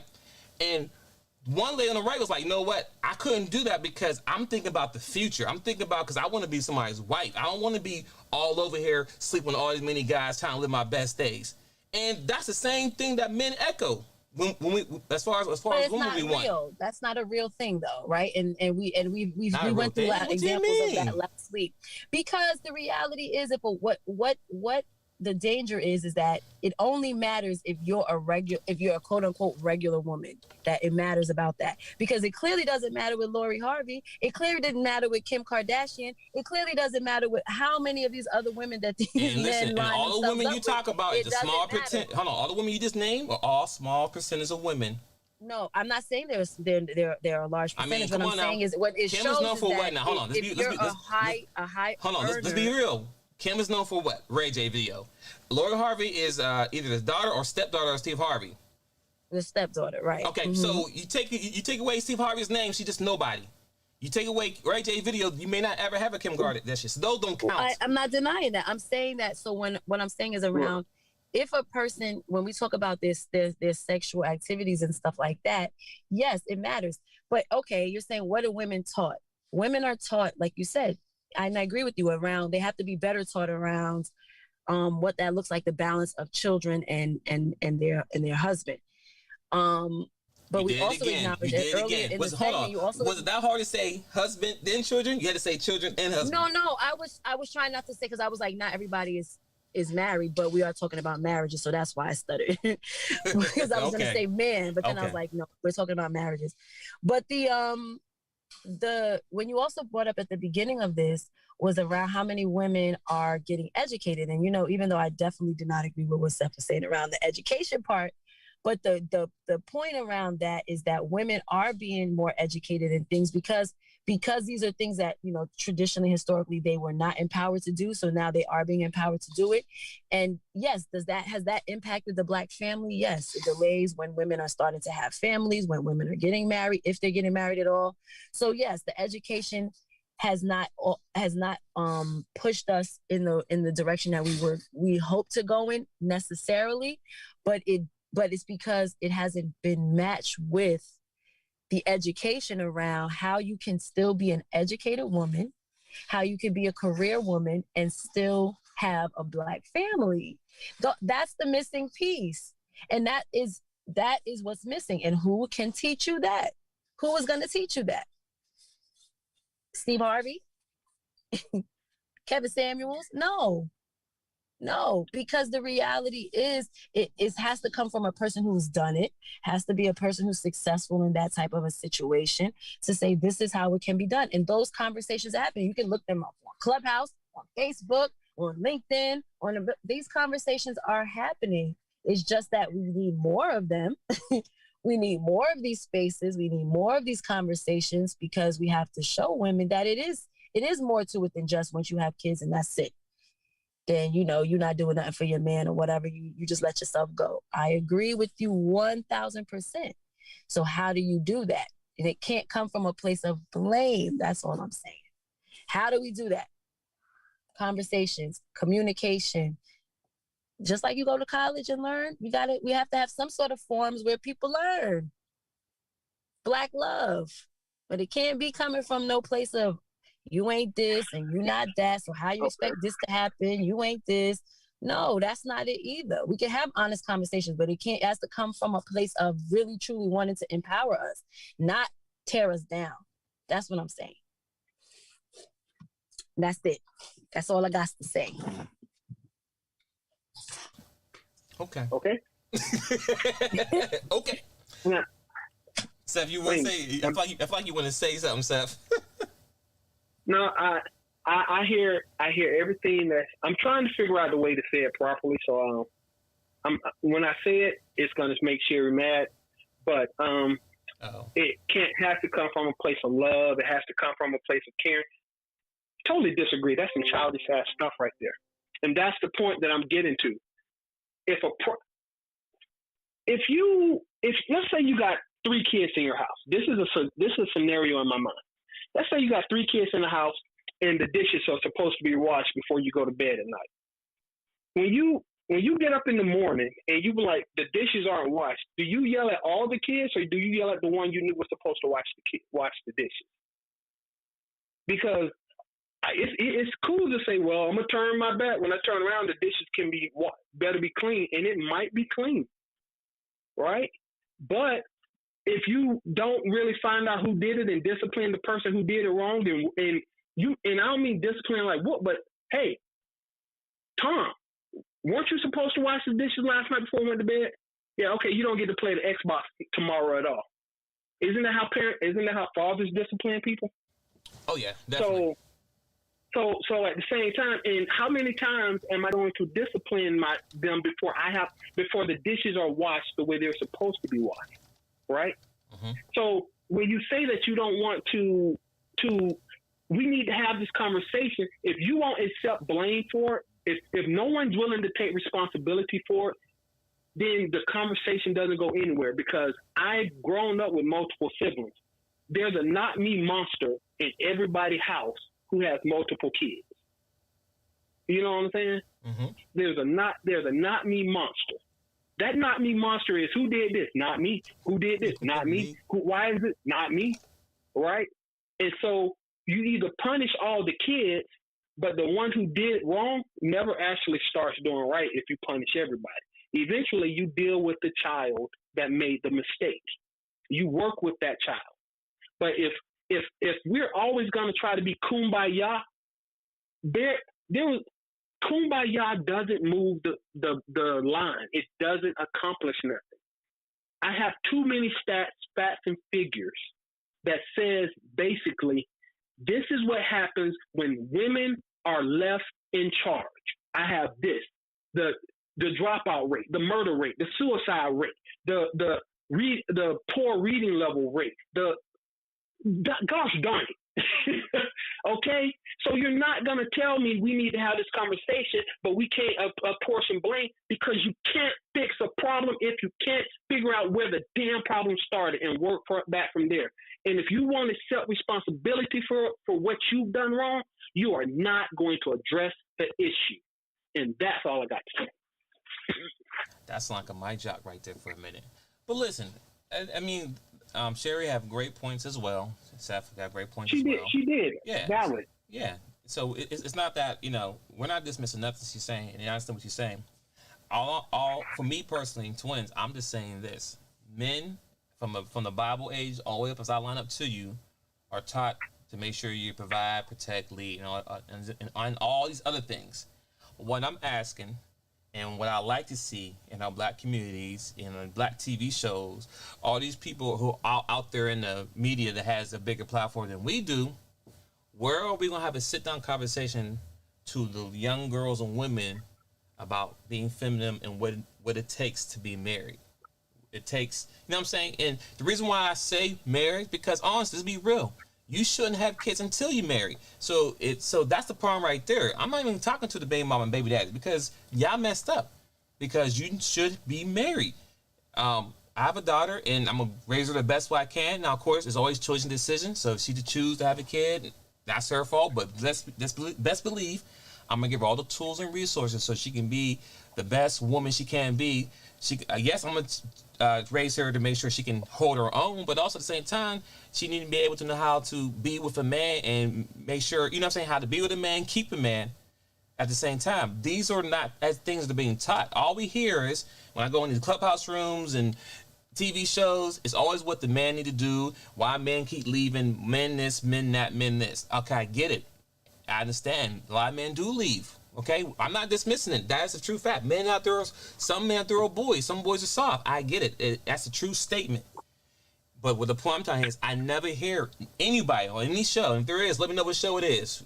From Ricky Lake to Oprah to whoever. No one is making sure we're keeping our women accountable. Making sure they are, when they get married, their focus is still the husband, then the kids. Yes, we know the kids is a big role, so no one's dismissing that. But when I'm saying that, you make sure your husband is happy, and husband, make sure your wife is happy at all times. I'm not even getting to the biblical stuff. It's just a simple fact. But it's always that, oh, well, the woman, their job is to take care of the kids. That's where we go wrong. And Sherry, this is not you. I be in plenty of clubhouses, and when I have debates, shout out to my homegirl, you are covered, Miss I Speak Life.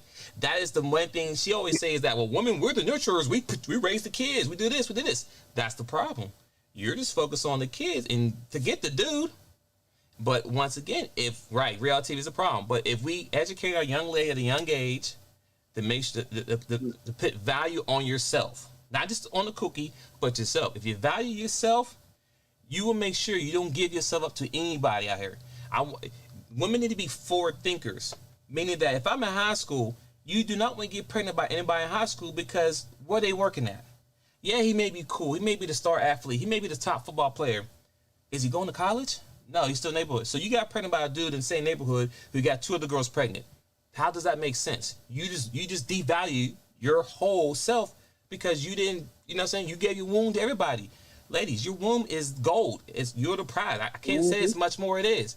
If you understand the value of yourself, you wouldn't let anybody run up in you. Just that simple. And this will deflect, or this will decrease. It won't change it, but it'll decrease the baby daddy. It'll decrease the men who ain't raising their kids and stepping up to the plate. Because if you marry men who are college educated, right? At least if you don't get pregnant by a dude, make sure he's college educated. At least have an educated baby daddy, right? Instead of have a high school diploma baby daddy. I'm giving you what it is. That's the facts. So that's all I want to say before we close out there. And men, I hope you're listening, which I know a lot of you are, but continue being the leader, provider, protector, all them good things, because those things still matter. Because once again, you can't get the girl if you don't stick out from everyone else. You gotta be different. But go ahead, Seth. Anything else before we close out? I just want to add on to what you just said. I like the way you ended that. Yeah, fellas, this is for the fellas. I say a whole bunch of what I personally want women to acknowledge, take accountability for their decision, choose to change, and I do want them to come back to us. Fellas, we have got to give them somewhere to come back to. If the women chose to leave us for whatever reason in the 60s, I can throw the stats out, but they really and truly felt like they could do better without us. That's on us, brothers. That's on us. And until they feel like we are a better deal than this other BS in the streets, aka OnlyFans, as long as OnlyFans is a better option than a black man, she's going to choose OnlyFans. Okay? So, brothers, get y'all stuff together, make your money, get your mind on your grind, handle your responsibility, if we want them back, we have to give them somewhere to come back to.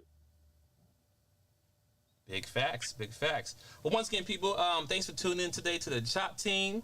We'll be back here next Sunday at 3 p.m.-ish. If you do want to join the conversation, we do now have the option of the Zoom where you can jump in as well. So I'm happy to announce that we can have multiple people on the call at one time, which is a dope.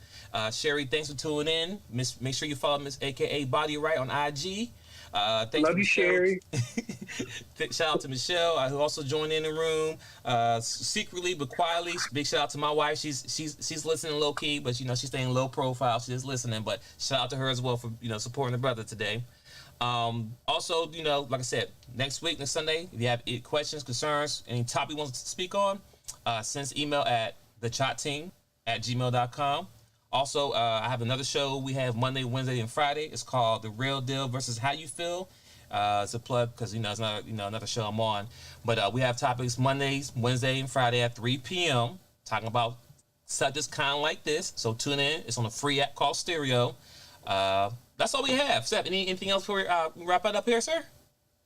I think I'm straight. All right. I think I'm straight. All right. Well, thanks for tuning in. Great show.